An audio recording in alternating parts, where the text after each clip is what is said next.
Hello, everyone, and welcome to the very first episode of the Insert podcast name here. We haven't yet decided on the podcast name. Maybe the Talent Trials Pod, maybe something else. So maybe that's something we'll find out by the end of the episode. But for the very first episode, we have a very, very special guest. I would like to introduce you to Taylor Lindsay Noel. Today I'm thrilled to introduce a very extraordinary guest. Taylor's journey is one of incredible resilience and determination. She was once an elite gymnast poised for Olympic glory. Taylor's life took an unexpected turn at the age of 14 when a gymnastics accident left her paralyzed from the neck down. But this was not the end of her story. It was a new beginning. Taylor redefined her path with remarkable courage, transitioning from a world-class athlete to a successful entrepreneur, all while navigating the challenges of her new life with quadriplegia. Is that the right way to say it? Yeah. Quadriplegia. She's the founder of Cup of Tea, a luxury organic tea company that has not only made it to Oprah's 2020 favorite things list, but also stands as a testament to Taylor's entrepreneurial spirit and commitment to excellence. Beyond her business achievements, Taylor is a passionate advocate for disability rights, an inspiration to many, especially me, and the host of a popular podcast as well called Taylor's Tea Time, or A Tea Time with Tay, where she connects and shares stories that uplift and inspire. And I'm sure she might pick that up again once later. Today, we're going to explore Taylor's extraordinary journey, her insights into overcoming adversity, her evolution into a successful businesswoman, and how she continues to break barriers and challenge stereotypes. So get ready to be inspired by the remarkable story of Taylor Lindsay Noel.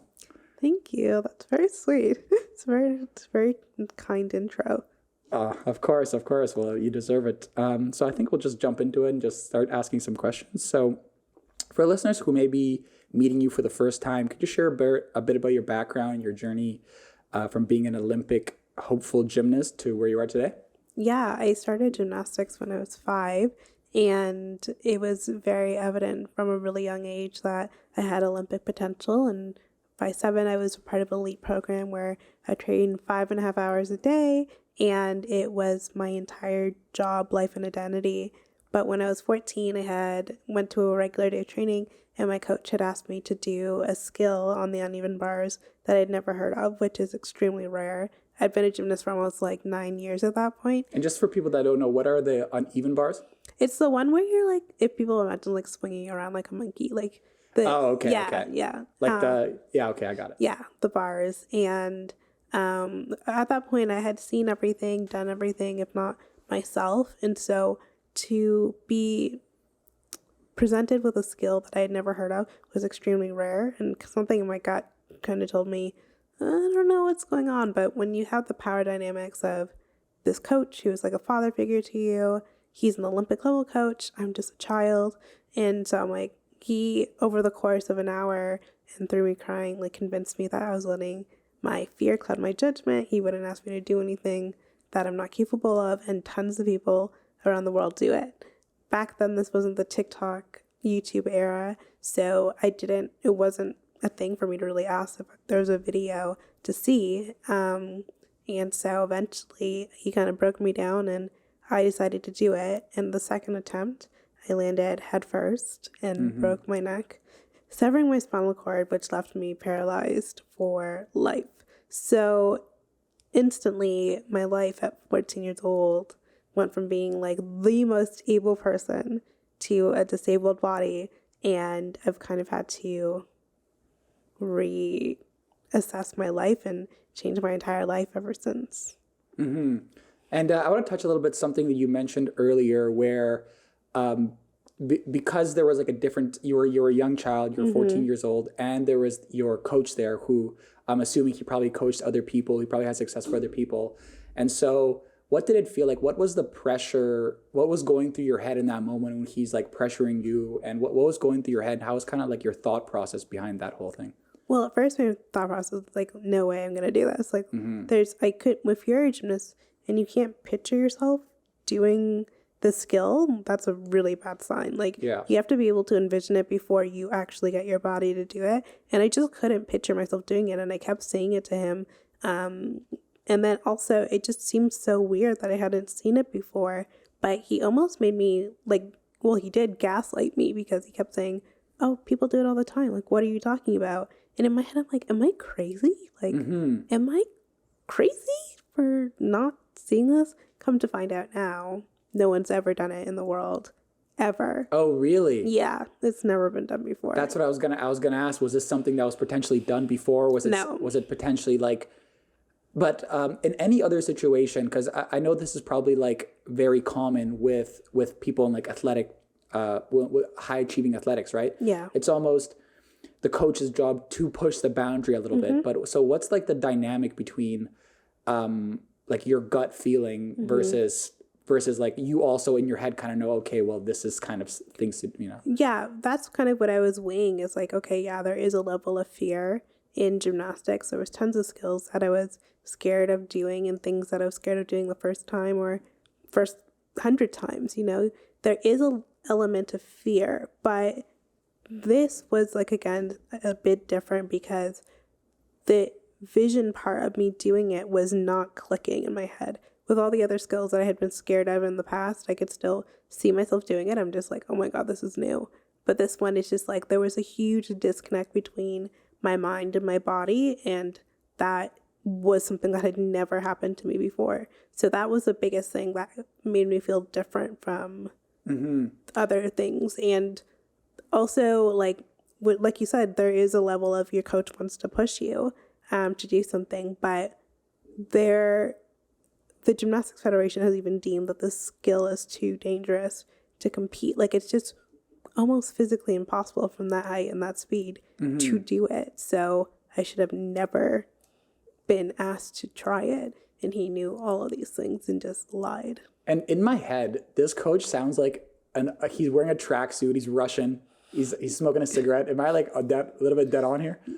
He was, it's funny. Everybody's like, he has to be Russian. He has to be Russian. He has to be Russian. No, cigars, he was cigars. a white, I want to say Scottish guy, but like very, very North Americanized, if that makes sense. Older man, definitely like old school. Yeah. Not very far off from how the Russian coaches are, but surprisingly not Russian. I want to touch upon something you said earlier too.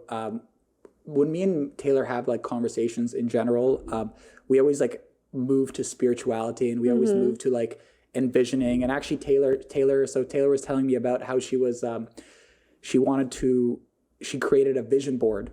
Yeah. And it was I think you did it via PowerPoint and you're looking at it and you basically told me that almost every single thing that on that vision board does come to pass. So it's very interesting to me that from that early young age, you like automatically knew, like your body or something knew that's like, this is not the right thing. Yeah. Because if we look forward into the future, a lot of the things, you trust yourself a lot more. Would you say that event, obviously was a very traumatic event, would you say it increased your intuition and your trust within yourself and your confidence? Or would you say it would absolutely. It was a catalyst for me kind of thinking to myself, I will never not trust myself again. Like, it was just such a blatant statement. Like, I was right. I knew I was right. And in the future, like, no matter how many people tell me I'm wrong, if I feel something so deeply in my soul that I shouldn't do it, I'm not going to do it. And like, there's literally nothing anyone can say to me that will make me do it otherwise. It could be something as simple of like, if I'm feeling in my gut, I have like these plans to go out and I have this feeling in my gut that something is off or I should stay home. There's no amount of bribing, telling me how much fun the party is going to be. Like, you will not get me out of my house. Like, I will stay home. And I have zero guilt about that because I know the consequences and have seen it in real life of what happens when you don't follow your intuition. And it could have really big consequences. And for some of our listeners here at home, because I would like to ask too as well, I think one of the biggest skills for any person, especially entrepreneurs in general, is the skill of listening, but not just like to other people, to yourself and as well. So how would you describe, like, what does it feel like to you when you know your intuition is telling you something? And how do you know to listen to that? How do you know it's not just like another voice in your head, for example? That's a really good question. it's so hard to describe. It's just like, I think a lot of the time you'll also see like lots of blocks around you. So a good example was this weekend where I think I told you yesterday, like I was kind of like down to the count. Mm-hmm. And it's because I had just came back from LA, and then my friend had we had planned this elaborate birthday weekend. And when I tell you, everything leading up to this birthday went wrong. My elevator in my house stopped working the day before, so I was trapped in my room for a day. My nurse like almost canceled on me. Then I get there. When I'm about to get there, I'm feeling sick. Like like everything told me I should stay home. When we went to go to the restaurant, we booked. I called 3,000 times beforehand to make sure it's accessible. We get there, the restaurant is not accessible. Like it just, everything went wrong that day. And I'm like, wow, like my gut telling me to just keep my butt at home was right. Because there's all these signs telling me like ahead of time, like, hello, listen to me. And so again, I should listen to it more. But I feel like there's typically physical signs in your body and in your life and blocks that are pretty evident if you open up your eyes. Mm-hmm. Mm-hmm. I think that's very interesting. I think a lot of people, men, I think particularly, struggle with that. Can you describe some of the challenges you faced after the accident and the transition you had to make from being like you said, like an elite athlete, right to adapting to your new way of life? Like what was going through your head? What were some of the emotions that were coming up? I was in denial for a really long time. I thought that as much as the doctors were telling me like, oh, you're not going to walk again, or like, you know, what happened is really bad, I kept thinking to myself, I'm like, no, I'm an athlete. Like, yeah, maybe for the average person, they won't recover. But if I work really, really hard in physio, like, I'll be fine. And I think the naivety of being so young really helped me in the sense because I was so not lackadaisical, but like I was so positive because I'm like, there's no way this is my reality. Like, there's just no way. Yeah. And so instead of initially going into like a depression and spiraling, like I was actually decently fine for the first little while. I think it was like year 2 where I was like, oh no, like this isn't, it's not changing. It's not, like there was incremental things that like came back. Like when I first had my injury, I couldn't move my arm at all. Then I could start moving it a little bit. So I'm like, oh, it's encouraging, you know? But then you hit a peak of what your level of injury can do. And when that happened, I was like, oh, damn, like this is a lot worse than I thought. And that's when the mental health aspects of everything kind of started kicking in, which is all around being 16 at the same time. So that's already a hard year for most people. Yeah. Transitioning from being a teen to, I guess, later teens. So it was just a lot going on at once. And it was at times extremely overwhelming, especially mentally. Mm-hmm. And when did you like realize, or when was there a moment where you're like, I think I needed that. I don't know. Okay, I think we're good. Was there a moment where you like, where it was almost like the valley of despair and you had to accept it all? Or was there like ever a peak low? And how did you like deal with that? There was definitely peak lows. Yeah. There is, you know, thoughts of, it's funny. It's not funny, but it's like, I had like a period of time where I had a thought of suicide, but I was like, this is hilarious because if I wanted to commit suicide, I would need help because I'm that disabled. Like, it's just like one of those things where I'm like, what is my life now? Like, what? I don't even have control of that. And it just was one of those moments where I'm like, this is so dark and so bad humor. But it just kind of, I think, again, spoke to how young I was. It's just like, I don't know what I'm going to do. And it was scary. And yeah, it was just so overwhelming. I don't even know how to describe it. Mm-hmm. So yeah, but then when you did accept it, because I'm assuming you had to at one point, right? Yeah. And what I think is really powerful and unique about your story is I feel like even me, if I'm put in that situation as you, like I feel like I would definitely spiral, or I would let so many more excuses in my life. Like sometimes I think to myself, like all the excuses I make up why I don't things do right away. And I couldn't imagine your position. So what is like your source of like strength to go forward, or how did you really find the way to overcome and almost transcend, I would say? I think it's my family and friends, definitely. Especially my mom. She's a single mom. She's an immigrant. She, is like a badass woman. She is, Yeah. yeah. You've met my mom. Ryan is a badass. Yeah. She's a lot, and she's everything at the same time. And it was kind of one of those things where she's like, you have this injury, but that doesn't mean your life is done. Like, I still have high expectations for you. Your brain is completely fine, and why can't you still be an achiever? And also, just I think being an athlete, like, you always have that mindset that, like, you work hard for something. You set a goal, you work hard, and you achieve it. And so why would that be any different because I'm seated?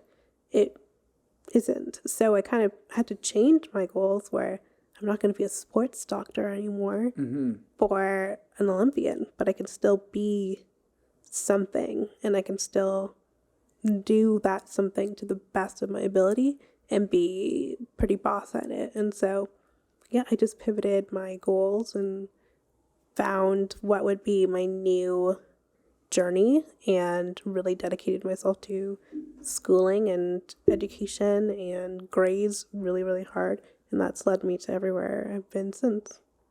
And I think a lot of people also have, like, there's obviously ups and downs, emotional ups and downs. And potentially, like, I think some people may look at you and your story of everything you've accomplished right now, and they would say, well, her mind is just stronger, or maybe her emotions are much more in line. Maybe that's why she did it. So I would like you to describe, like, how do you deal with the ups and the downs? I assume you have many of them. And what's like your process throughout that? How do you process them? What do you think about?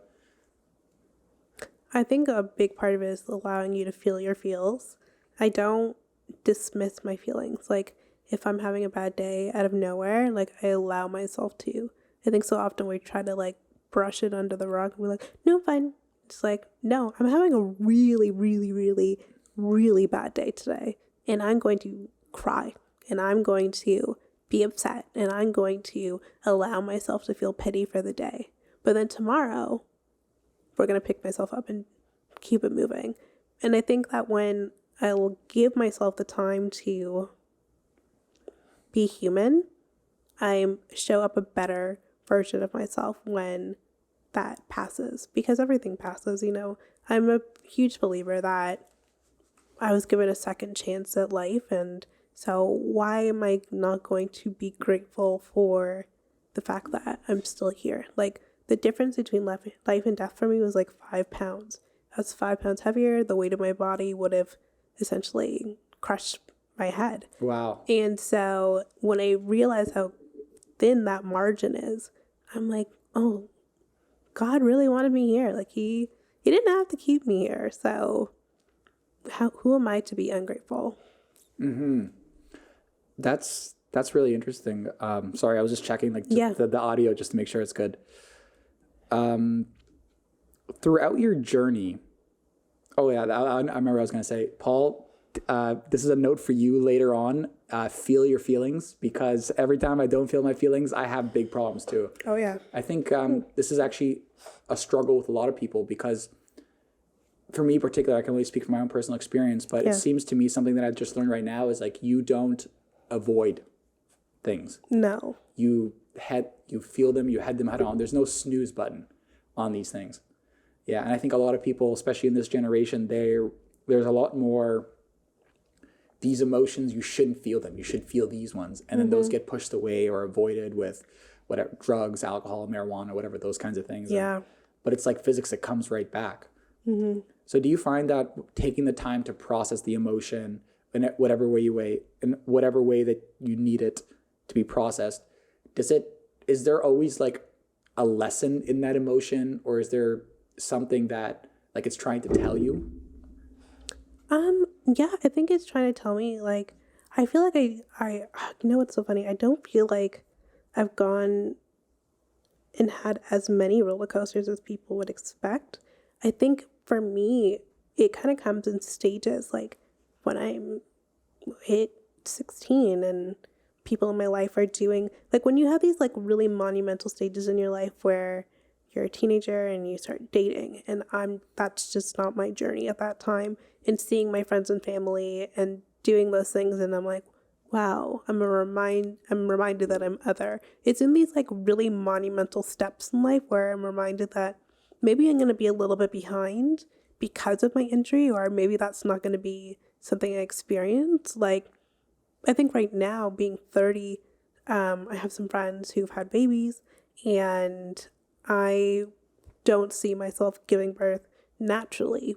And as much as I've like frozen my eggs and can very much so have tons of children, you have to mourn things that you really looked forward to.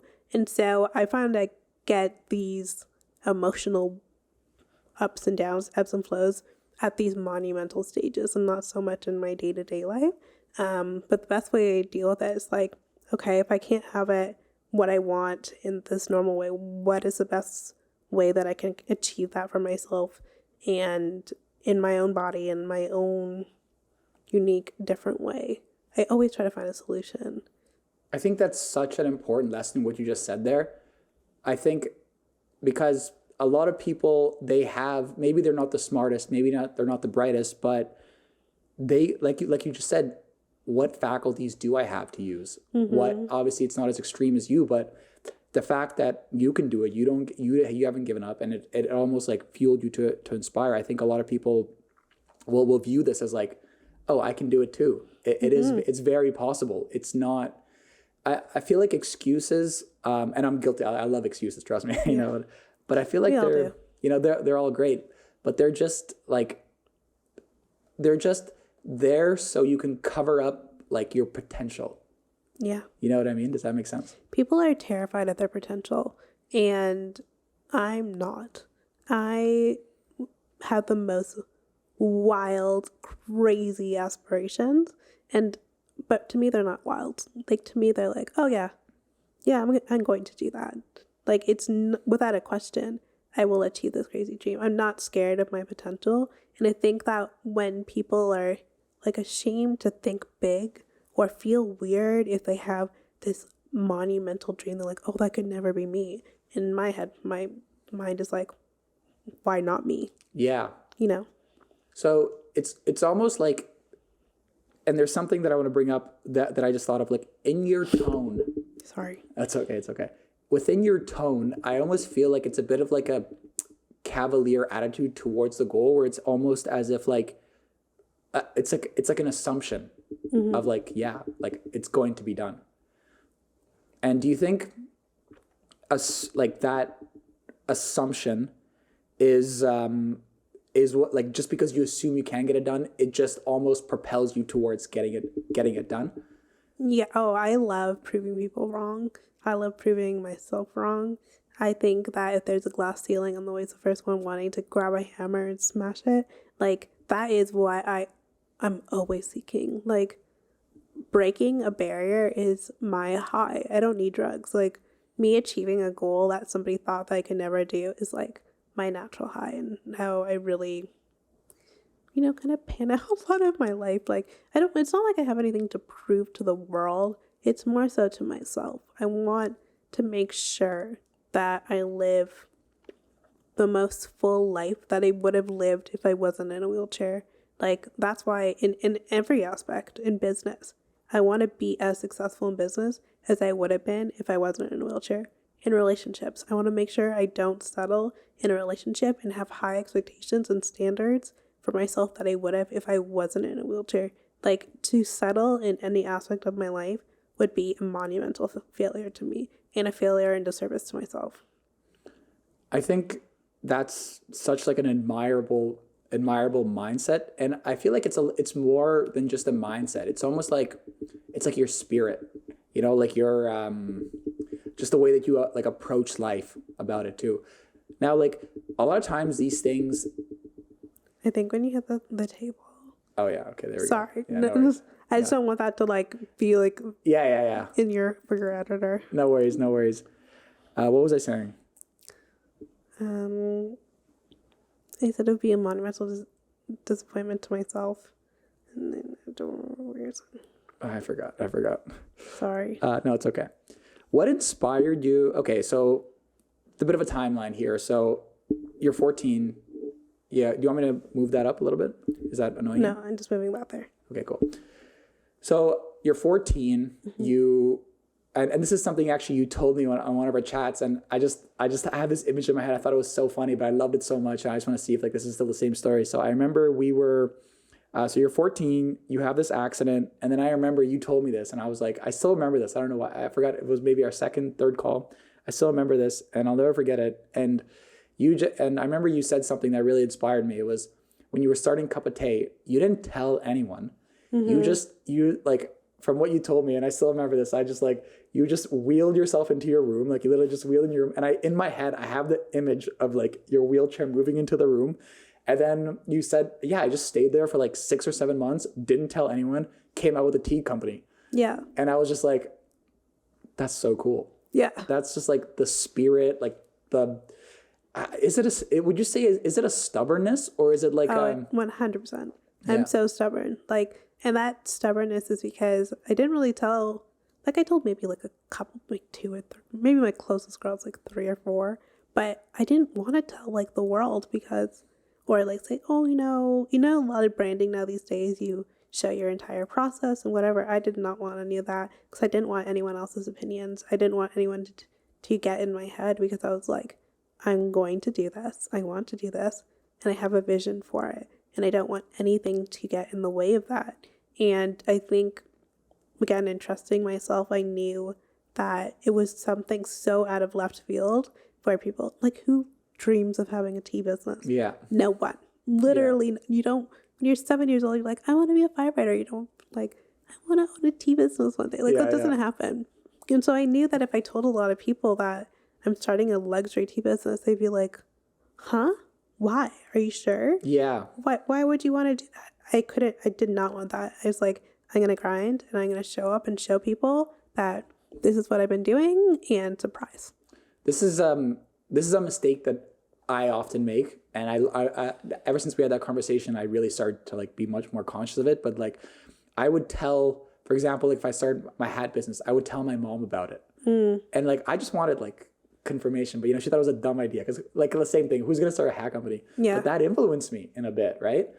And like, it gets in your head, especially for the people you love. Like, I think I told my mom after I had my logo, but by the time I had my logo done, I already had done all the I think with like parents especially, like you really have to come with like a full plan before they can get on board with it. And so like I already knew who I was going to be importing tea from. I knew all of the business logistics, and then I was going to just present her with, and here's the logo for it.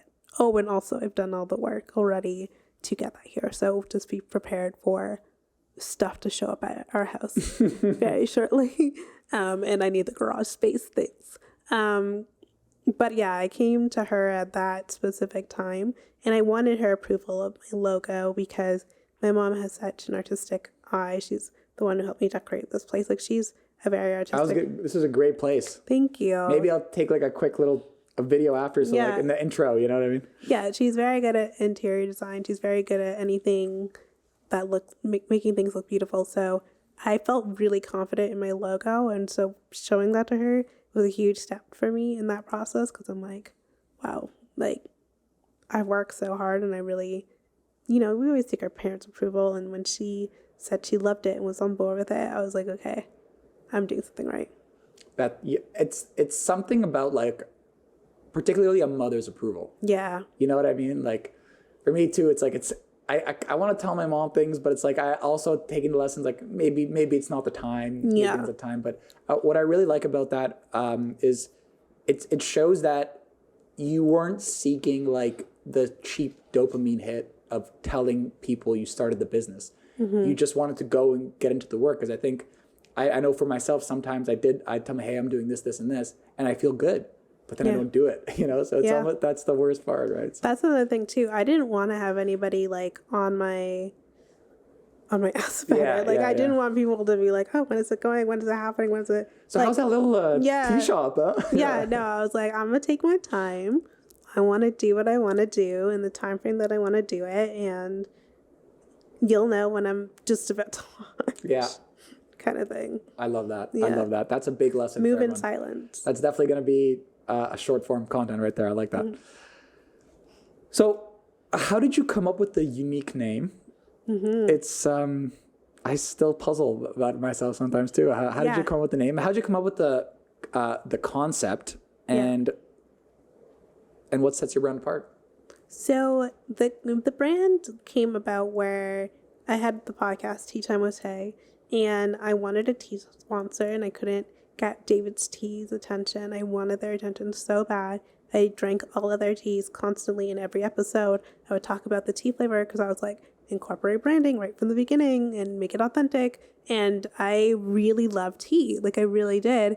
And they never replied to any of my emails, DMs, nothing to sponsor my podcast. So I'm like, okay, if I start this tea brand, I'll maybe make 1 or 2 teas, market back to my audience, and be able to have a case study, show it to them. That was the initial plan.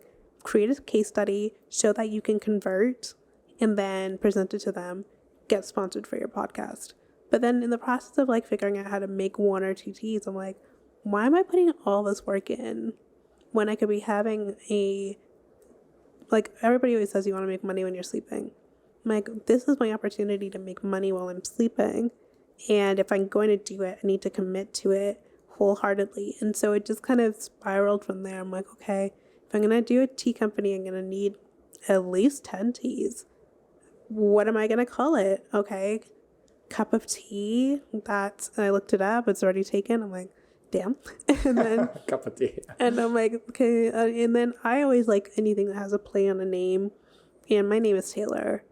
Tay is right there. Yeah. Tay in a couple different languages means tea. So I'm like, if this is ever international, people would know what we're talking about. And so it's fancy, it tea. is. So everything kind of just fell into place. I knew that I wanted to be luxury based. I knew that in the era of social media, that if something is luxury and you present it on social media, people will can't help but share it. So that was locking in the social media aspect. And so everything was just kind of right. Mm-hmm. And also in creating the logo, I knew that I love logos where the more you look at it is the more you see. And so it says cup of tea, obviously, but the U is actually the shape of a mug. Yes, that's right. The accent on the E is a leaf. Everything is, in my opinion, very meticulously thought out and planned. And I think what sets our brand apart is tea used to be boring.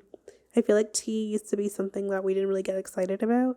But I wanted to create products and create a brand where you'd feel really excited to gift it to somebody.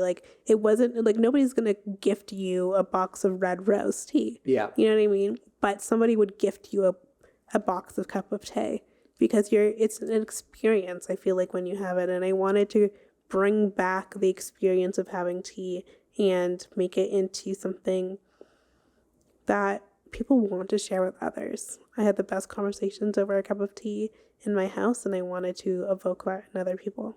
And I want to say too that I love her. That's true. When she says that the tea is an experience, it really is. The packaging it comes in, the black, and it feels so nice on the side. I think you got the gold and maybe silver too sometimes, right? Yeah, we have on our shipping boxes are gold, black with silver foil. Everything was thought of through and through.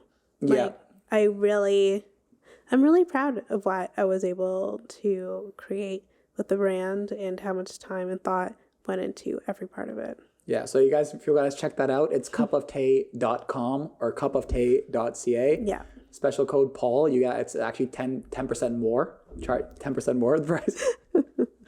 Yeah, so check it out. Highly recommend it. And Taylor actually also has a tea shop. It's a cafe. It's not a cafe. It's a cafe. Yeah. It's a cafe. It's a cafe. That's the same thing for cafe and tea. Is it the same? So a cafe would just mean that we have everything. Got it. we do coffee, espressos, obviously tea.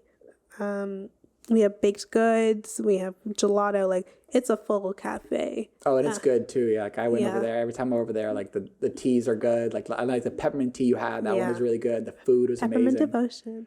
But we're celebrating 1 year on Thursday. So yeah, it's been crazy. That's amazing. 1 year. I remember 1 year ago, basically 1 year ago, we met. Yeah. We met in that, I think we had a call at first. I think I remember exactly what happened. It was, we were supposed to have a call earlier because I went and I met your mom and we were talking about marketing. And then I went and I met, for some reason we couldn't meet the first time. Yeah. It wasn't time, I don't think. Something, and then we met the first time and then immediately we started talking about like spirituality, like visualization, all these kinds of things. And then I remember distinctly you were having problems with your email marketing. Yeah. Well, not problems, but you were just doing it all the time. I was exhausted. And it was exhausted. And it was very true. Like I remember when you would come onto the call, like you could tell like there was like, it was being drained out of you. And I can imagine coming up with the offers, doing the copy all the whole time. Yeah. Yeah. So then at Talent Trials, we helped, Taylor Cup of Tea find an email marketer. Her name is Amna. Love Absolutely her. Fantastic. Tell us about how your experience was working with her and how it was afterwards. How you felt after having that stuff taken care of. Well, I'm still working with Amna. Still love her so much. She has been like such a help for me because in the last year, beyond just Cup of Tea and the cafe, I've also had a new career in social media with TikTok and disability and accessibility awareness. So that in itself is a full-time job. And so I feel myself in my life evolving in different areas, but I still have my baby, which is my business. And so I just was so overwhelmed with all of my responsibilities. And you guys came in at a time where I was losing my mind. I was going absolutely crazy. I'm like, I am one human being and I was doing everything for the business, all of email marketing, social media, on the face of the brand, helping with the fulfillment of orders. I was doing everything. And it was one of those things where I'm like, oh my God, it's okay to have help. It's okay. And somebody is probably better at these things than I am. And Amna is far better at email marketing than I could ever be. So it's been a really great help and allowed me to be able to have the time and space and energy to pursue all the other things I want to do at the same time. Because I remember we were chatting the first time, and I could tell you were overwhelmed. And I asked you, hey, what do you hate doing? What's the one thing you hate? And then you said email marketing, no problem. Bing, bing, we got Amna for you. And then I distinctly remember this as well. When you came on after, we had a call after. Yeah. And I just remember I could feel it through the screen. You were so much more relaxed. I remember you were telling me your friends were asking, hey, what happened? You're so much more calm and relaxed. So, yeah. And I think the reason we talked about that in the beginning was because I think we were talking about how if you want order in your life, you must relinquish control. So because I think many entrepreneurs fall into this trap. It's your baby. So you do everything yourself. You're and you think that micromanaging. nobody can take better care of your baby than you. Exactly. Which, is true. But, we have daycares for a reason. We got daycares, exactly, yeah. And so it's okay to have your child in a daycare and have somebody else help you take care of your creation. It's no major corporation runs with one person. So it was naive of me to think that I could do everything forever. And you need if you want to teach your kid how to play basketball, for example, really great. Yeah. You wouldn't do it yourself. You'd hire a coach, right? So and I think part of that was what was really interesting that we had this conversation many times. I think that business, and I want to hear your perspective on this as well. I believe that business isn't an intellectual journey. Because you can find out what to do. It's not realistically speaking, it's not that hard. Get leads, sell them, right? But I think it's more of an emotional journey. And I kind of use it as a tool for self-development because to me, business reflects every single way in which you're inadequate. Yeah. Do you find that this is a true statement, or what do you think about that? Oh, for sure. I think you learn a lot about yourself through business, the good and the bad. And I've seen so many different sides of myself through having a business, and I've learned, how resilient I am, because I think one of the hardest things you can ever do is be an entrepreneur. Like, literally, it's so lonely. It's such a lonely journey, because if your friends have 9 to 5s, like their company or their business that they work at, if they don't show up, it will still go on without them. But for an entrepreneur, if you don't show up for your business, it's not running without you, especially in the beginning. And that is so much more pressure. People think like you have so much free time. It's like, no, a lot of businesses don't make money for the first 5 years. So like, how are you going to be living, creating, sustaining yourself while building this thing that you hope? There's no even guarantee. Yeah, there's no guarantee. How many businesses fail? Most of them. Most of them, exactly. And so it's like, you are taking a huge gamble on yourself, and it is not an easy road. It's not for the faint of heart, and you will learn so much about yourself in that process. And I've learned, for me, that the sky's the limit. Like, I literally don't think there's anything that I decide that I want to do that I can't. And maybe it's really cocky, but I feel like if I decide I want to do it, I'm going to do it, and I'm going to do it well. And I think Cup of Tea's shown that to me in the successes and wins that we've had, that I wasn't even really overly seeking, but I just knew deep down that the business was worth it, and I had put in the work to be able to be in the positions and rooms that we eventually ended up in. And I guess the big question is, like you said, entrepreneurship is not easy. It's emotionally, I would say, very, very taxing. I feel like if you had no emotions, you're making 100 calls, like, you're okay. Yeah. But emotionally and spiritually, it's quite hard. So I would like to know, in this respect, I forgot what were we talking about. We're talking about, businesses and emotional. Oh yeah. So with Cup of Tea, I guess the big question is, like, as you said, it's very difficult. Why? Why? Like, why even put yourself through that? Why even? Because I'm crazy. I'm a psycho. Why would I do it? I think I grew up in a sport, not me, not my personal journey, but I grew up around girls who had quite a bit of money. And in seeing that and being around their families, I learned that a lot of these people who were very successful were business owners. They had created something for themselves. A lot of these people as well had generational wealth, and I had never experienced that in my family. And when I started my business, I'm like, this could be I think that exposure so young was like instrumental for me, because I'm like, exposure to wealth. Not personally, again, not personally. But exposure to wealth. Externally. Adjacent to me.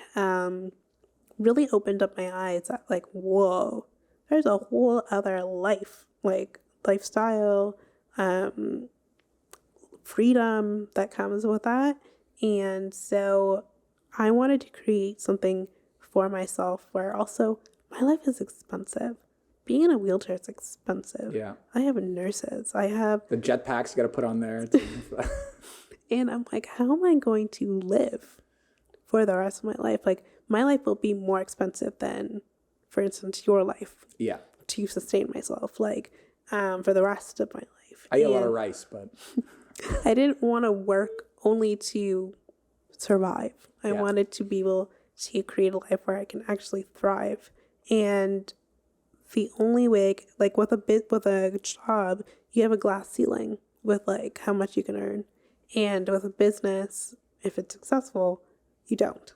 And so for those reasons, and the opportunity to create generational wealth is why I did it. Like, it's literally my goal. And also my goal is, like, if I work really hard now, when I'm ready to have a surrogate and have children, I could take the time to be present and have worked really hard and have enough savings to take the time off that I need to be a really good parent.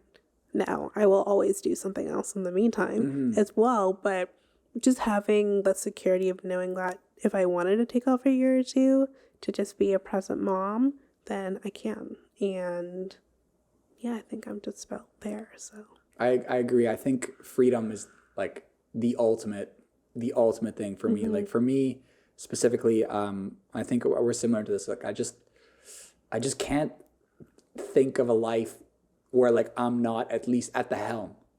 Like at least if I crash my car, I crashed it. yeah, You know what I mean? You want to be in charge of your journey. Exactly. Just be at the helm. And I think that's, and clearly our value systems are aligned because that's why we're willing to do all this. Because who else, like, I set up this podcast here, I bought this gear, so I think it's funny. As someone with quadriplegia, what unique challenges do you face in running a business and how would you manage them? I think the biggest thing is just like being reliant on people physically. Like in the morning to get out of bed, I can't just like one day get out of bed at like 6 and the next day get out of bed at like 8. You know what I mean? I have other people I have to work my life around in order to just get my day started. And I think as an entrepreneur, you have like a lot of flexibility, or people can change up their schedules. For me, it's a lot harder to do that, which makes it difficult to be more spontaneous or more flexible within my business. I'm always working around multiple people's schedules in order to just go about my day, which is really frustrating as a very independent person. Also the factoring of like I guess people could see it as like, you take time to go to the gym, but like I have physiotherapy that I still go to, not as many times of the week as I used to, but that's still something I factor in. And just in general, like not having finger use in my hands, sometimes things will take me a little bit longer to do. There's a bunch of things working around if I'm in pain. But again, I try not to. I'm not a big complainer. No, you're not. No. I'm really not a big complainer. And like, I just kind of think like it is what it is. So let's do our best with what we got. So how do you stay effective or efficient? Because I would assume that because you have all these obstacles, like it's you had to at one point be like, well, how do I spend the time that I do have? You have to be really good at time management. Like the amount of things I get done in a day. Essentially now I have 3 full-time jobs. I consider the online business a job.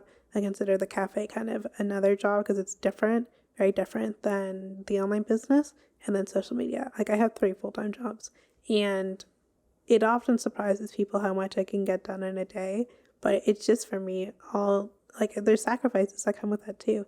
I stay up really late. Like I'm up till like 2 a.m. sometimes working.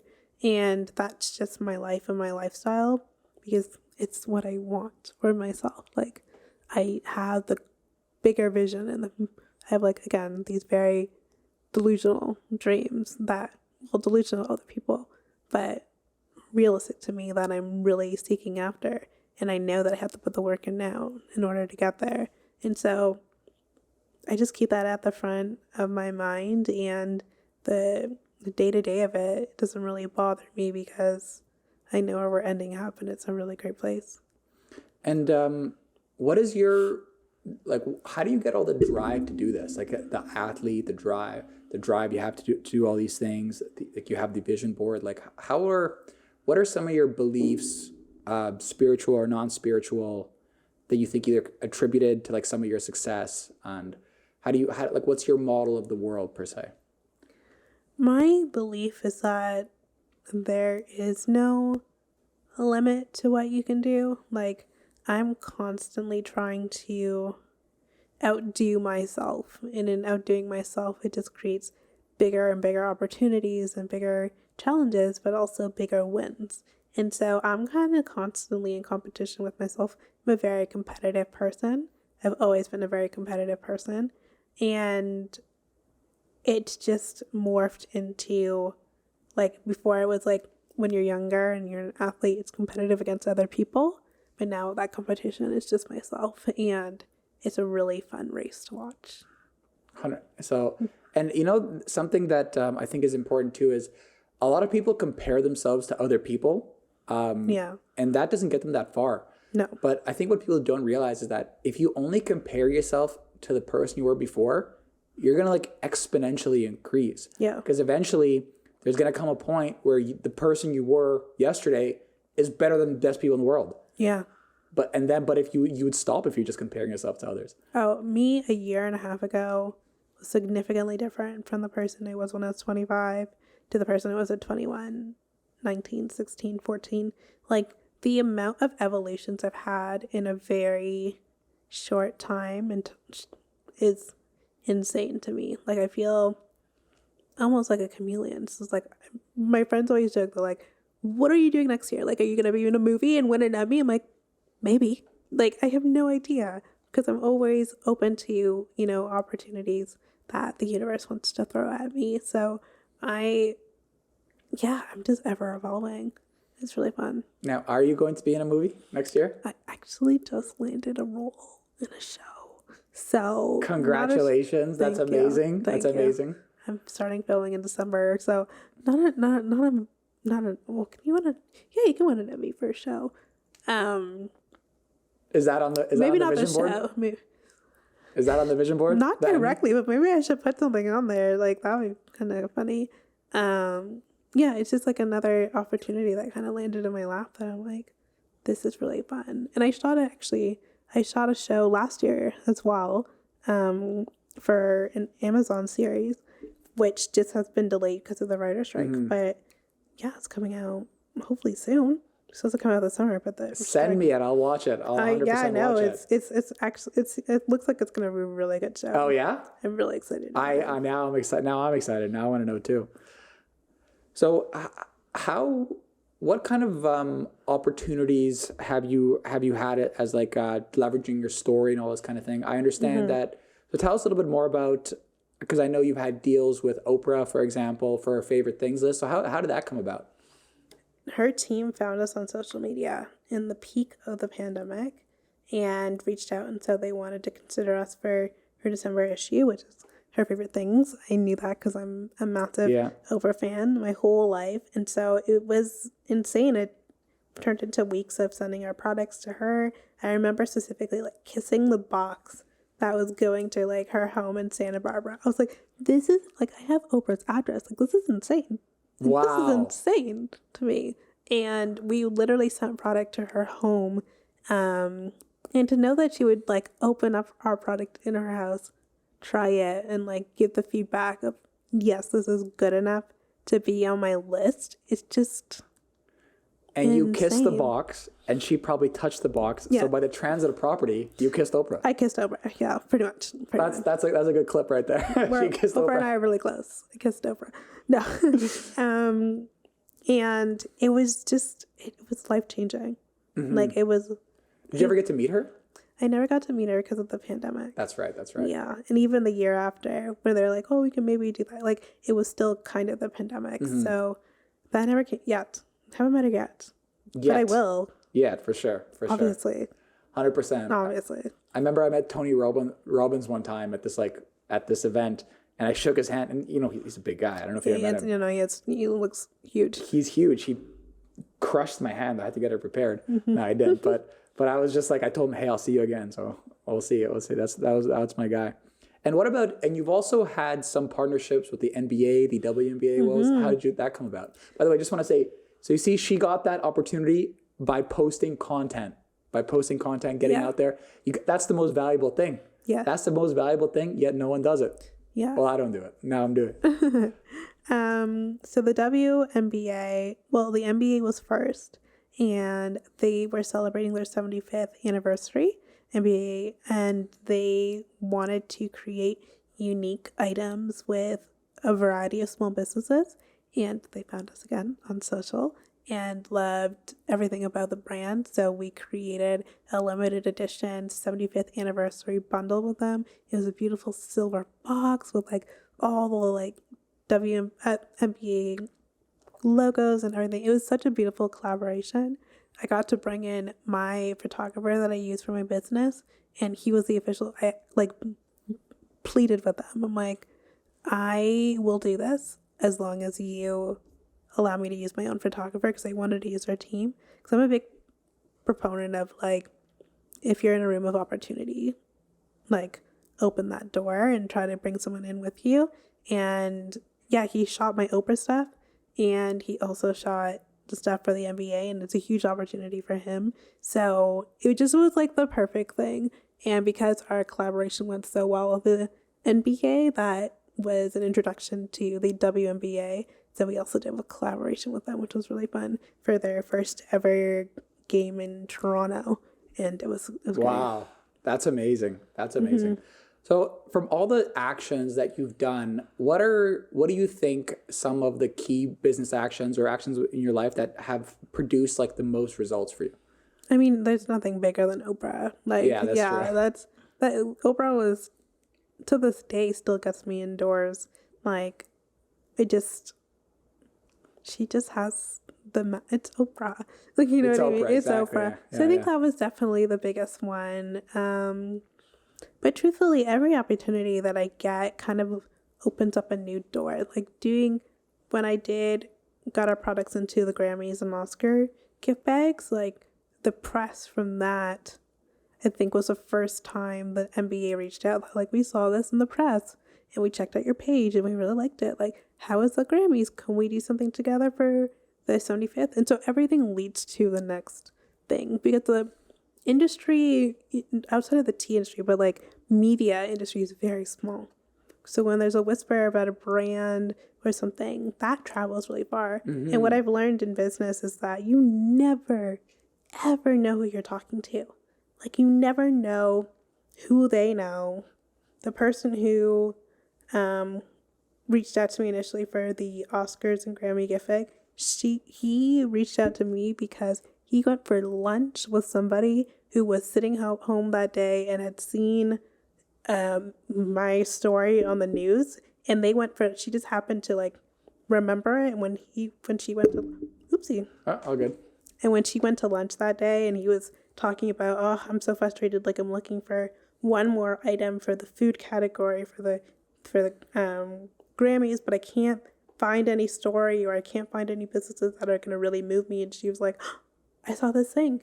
And like, I don't know this woman, but this woman is the reason why she told her best friend, who happens to be the person who arranges these gift boxes. Like, you never know what piece of press or what conversation can lead to everything.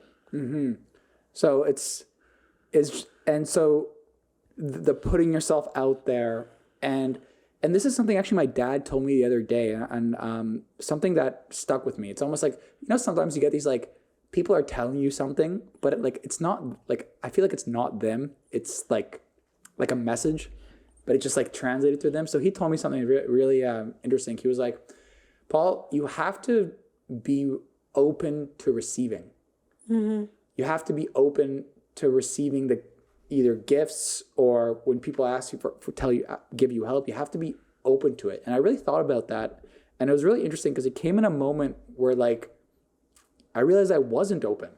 Yeah. And it's not even like I'm open. It's like an energetic thing. I don't know if you understand. Yeah. You know what I mean? I'm always open. Like I said, I'm open to receiving, like whatever the universe, like opportunities come my way. Like, I'm the most open person. And that's why, again, my life changes so drastically so often, is because I'm like not limiting myself in what my path can be. I'm not limiting that, like, oh, I thought I was going to do this, but now I'm doing that. Like, that's fine. Cool. Mm-hmm. Like, there's no problem with that. Like, I'm not set in stone on one thing. Like, yes, I have dreams and aspirations, but if they change, like, I'm fluid. You're fluid about it. Yeah, very fluid. Do you think that had the accident not happened, do you think you'd have as much will and as much fortitude to continue and move forward and kind of do these things? Or do you think that kind of like was a catalyst to really get you like, okay, like anything's possible. Like, I have to kind of.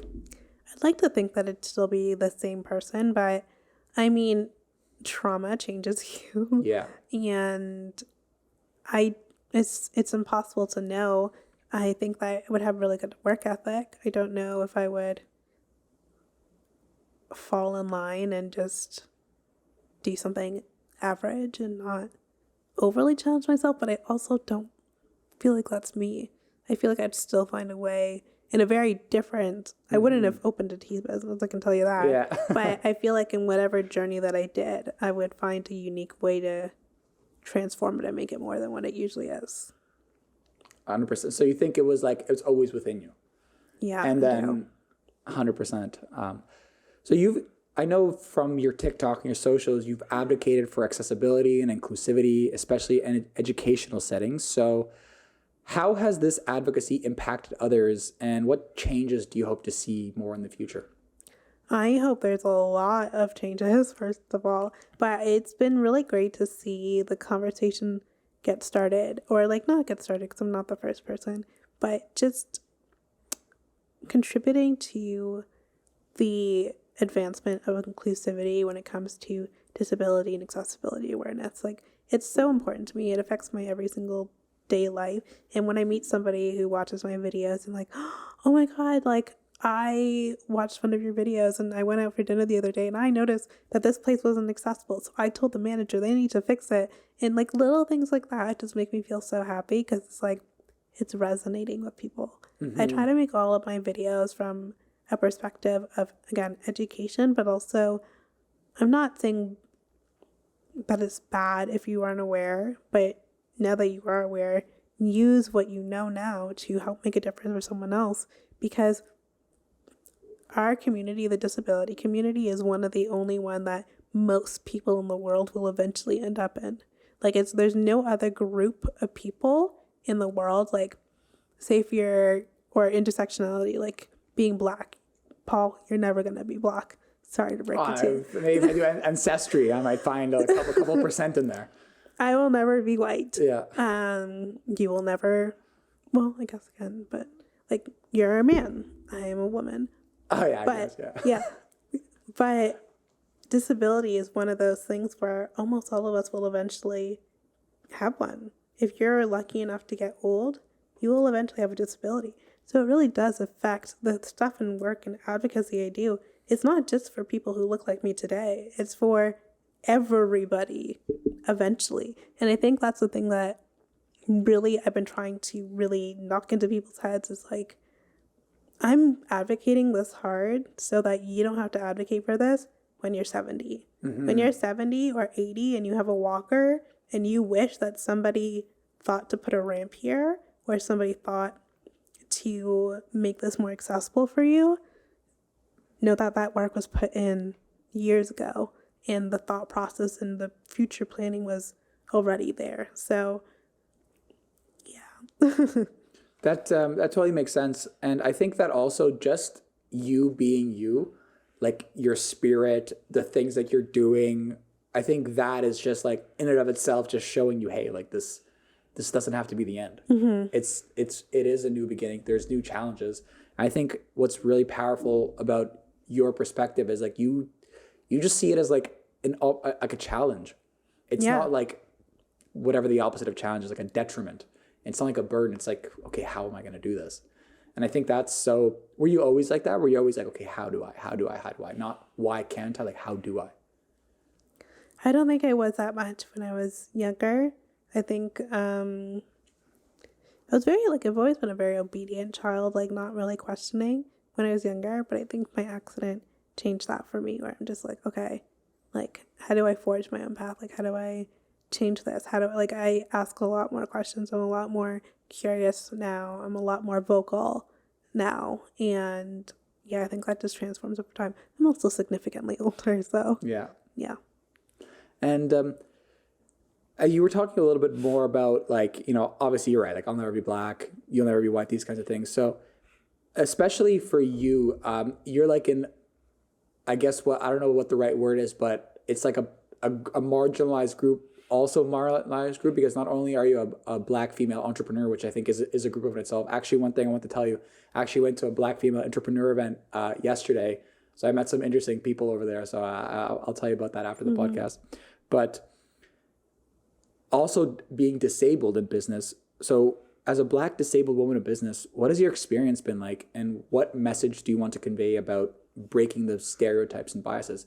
And the one thing I was trying to figure out, like, what is the main thing within, like, say, the Black community for entrepreneurship, for these kind of things? And tell me, I don't know if this is right or wrong, but what they basically told me, it was they need a community of people to support each other, because the parents are like, no entrepreneurship, no, you get a job, this is what you do.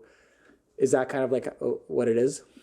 It's never been my experience with my mom. She's always been very supportive of me going off the beaten path to pursue what I want, but it is very common in our community to be like, you need stability and you need something safe, and you need to just do A plus B equals C, because then you'll live a pretty decent life.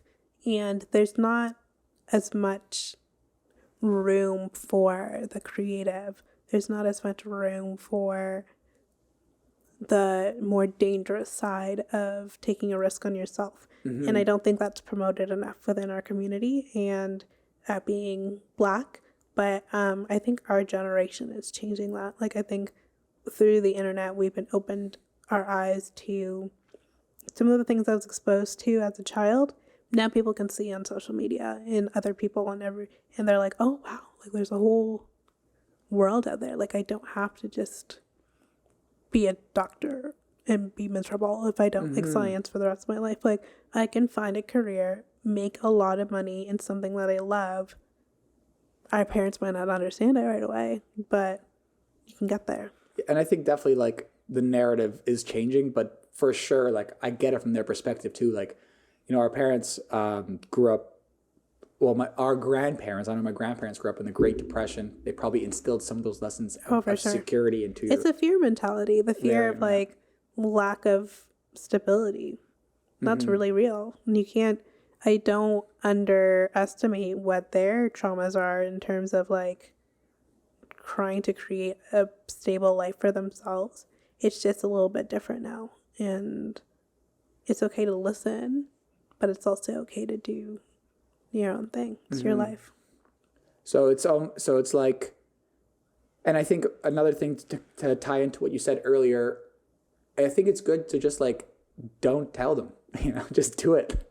You don't have to. I'm a big believer. You do not have to tell everybody your dreams. I would encourage you not to tell very many people your dreams. And yeah, it's okay to just move in silence. Just so you know, we've been about 1 hour, 10 minutes. Do you want to keep going for another 10 minutes or anything? You're good? Okay, good. Because I got a few more over here. So I see that you contribute a portion of the profits to mental health causes. Why is this cause significant to you, and how do you hope to impact the community through the business? Yeah, for me, it's like the mental health journey with post-accident was way harder than the physical ever was and ever will be. And it's something that's not talked about a lot in my community, being Black. And I wanted to find a way to raise awareness about mental health and not make it so stigmatized, and make people understand that like we work at our bodies and we diet and we take so much time for our bodies, but we don't put that same emphasis on like working at our minds and like really making sure that our minds are okay, doing a dissection of like, am I healthy? Is my mind healthy? And I think that's what therapy and mental health advocacy is really advocating for. And so, yeah, I know for me, just taking control of my mental health and getting it squared up was a game changer. And yeah, just hope that by donating, we can continue to raise awareness. I think what's very fascinating about what you were talking about mental health and some of the words that you were using really captivated me, where I think that you specifically, you have this inherent quality, which I think is very, very important. I'm trying to instill within myself, within my entire team. I'm trying to instill the quality of like extreme ownership. And what that is just to own everything in your life. Like own everything. Everything's your fault. And take responsibility for it all. And I think because you were talking about taking control of your mental health. So that kind of implies to me that you have this like ownership of your faults and of your strengths. And I think that if you don't own your faults, if you don't even think you have mental health issues, if you don't even talk about it, how can you ever fix it? You can't. If you can't own the problem, you can't own the solution. No, yeah, denial is horrible. And if you aren't able to be honest with yourself about where you're at, then yeah, there's no path forward that's going to be consistent. Like you'll falter and continue to falter until you have like that honest conversation with yourself, like, maybe I'm not doing okay. And now that I recognize that, what do I do to be okay? 100%. And what are some of the resources that you think are good, or what are some of the things that you find? Therapy. I'll sing that from the rooftops. It's imperative. I don't currently do therapy, but I have in the past, and it's helped me through some really difficult times. That'd be my biggest one, therapy. I would say this about therapy, because I've done it in the past. I think that, and this is something I'm repeating because this is something that I don't know if it was Andrew Huberman, someone was talking about this, but he said this point, and this kind of made sense because therapy did help me a little bit. But what he was saying is that therapy, they use the same methods of therapy to treat like women as they do men. So I think it's more like, let's talk about your feelings. Let's discuss them. Let's process them. And I think that works very, very good for women, but I think it's a little bit different for men, where for men, it's not so much that men need like to discuss their feelings per se. It's more that they're aimless. I think it's much more important for men to have a goal, because then they'll find a way. They'll find a way forward. They'll find a way through. Whereas if for me specifically, I know I kind of fell into this path. I'm only speaking from personal experience, like, because I can't speak from anything else. I know that when I was having these issues and I was talking about my feelings, I would just get more into them. But what really not fixed it, but what I would say, what really made me go forward, just having something to like do and go forward to. Now, was that something, was that kind of like the process of your therapeutic process, or is it more just processing and coming to terms with? I think for me it was more like getting down in the thick of it, like not necessarily like what's next, but it's like, how do we consolidate the past in order to have a brighter future? So it's definitely a lot of like feeling like you're going backwards. And at first you're like, why am I doing this? Like this seems counterintuitive, but for me, it's a part of the process of healing. Of what do you mean by healing? Like healing? Not feeling burdened by things that once used to trigger an emotion in me. Like figuring out how to take something that was a trigger before, and when it doesn't really bother me anymore and doesn't evoke the same emotional response, then I know that I've done the work. And you're growing. Yeah. And you're growing, yeah. This is something that I've been getting into as well too. I think that for the biggest bang for your buck in terms of anything, and maybe this is something similar to what you said, shadow work.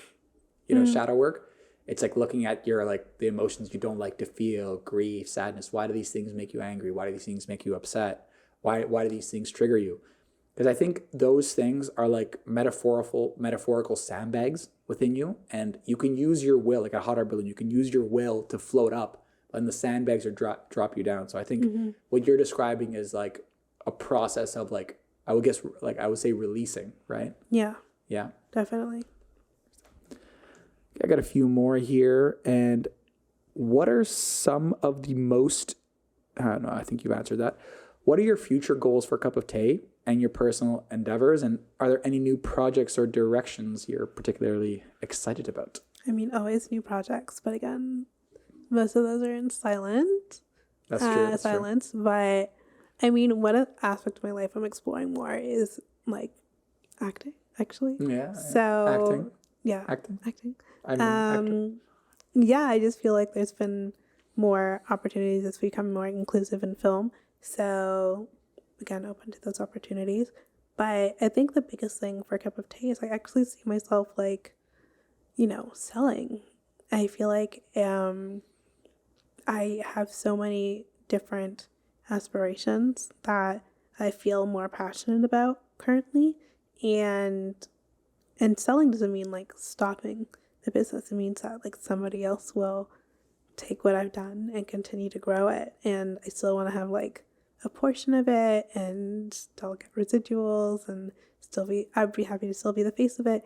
But I just think it's time for somebody to take what I've done and make it a $1 trillion business. You know what I mean? Mm-hmm. Somebody with experience to grow it beyond what I've been able to do. And I think in letting go a little bit, it'll give me so much more time for myself to really get into the work of accessibility and disability advocacy. I feel like that's just really a big part of my why in my journey.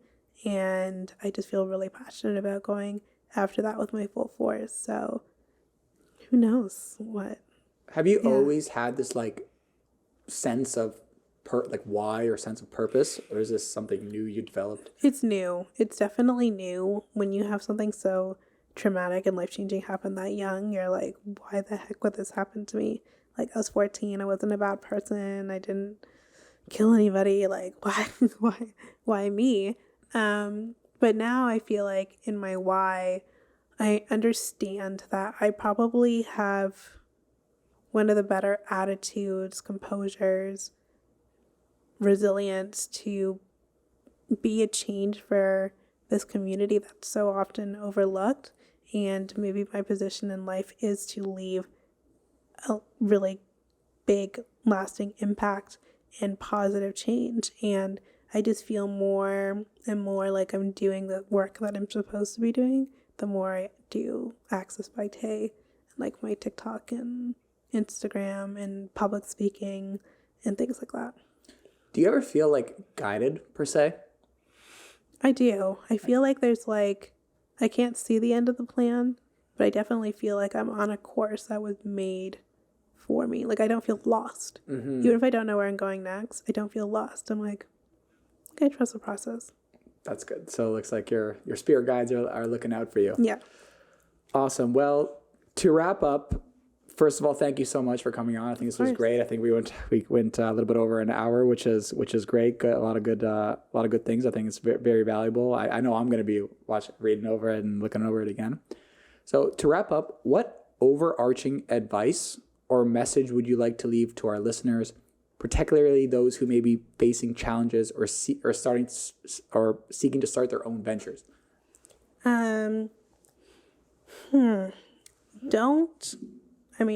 Challenges in life in general, that there's life after tragedy. So like, don't think that if something really bad happens, that it's like the end for you, because it's not. And I think in terms of entrepreneurship, that like, you are more capable than you could ever imagine. Like nobody expected a Black female disabled woman to have a successful luxury tea business. Like those aren't things people write out, so don't let the fear of not having seen your story being created to stop you from creating it yourself. Like you are the master of your own destination and journey, and just trust in that. Trust in yourself and trust in your vision, and you'll shock yourself where you end up. I think that's amazing. I don't think I could have said it any better myself. So I just want to say thank you very much, Taylor, for coming on for the very first episode. I think this is great. I think it's going to provide a lot of value, and really, really excited to continue our friendship and to see where this goes forward and to see what's coming out on Amazon Prime in the summer. You're not on Jack Reacher, are you? Reacher? Oh, no. I was going to say season 2. But yeah, thank you very much and really, really appreciate it. Thank you. Thank you.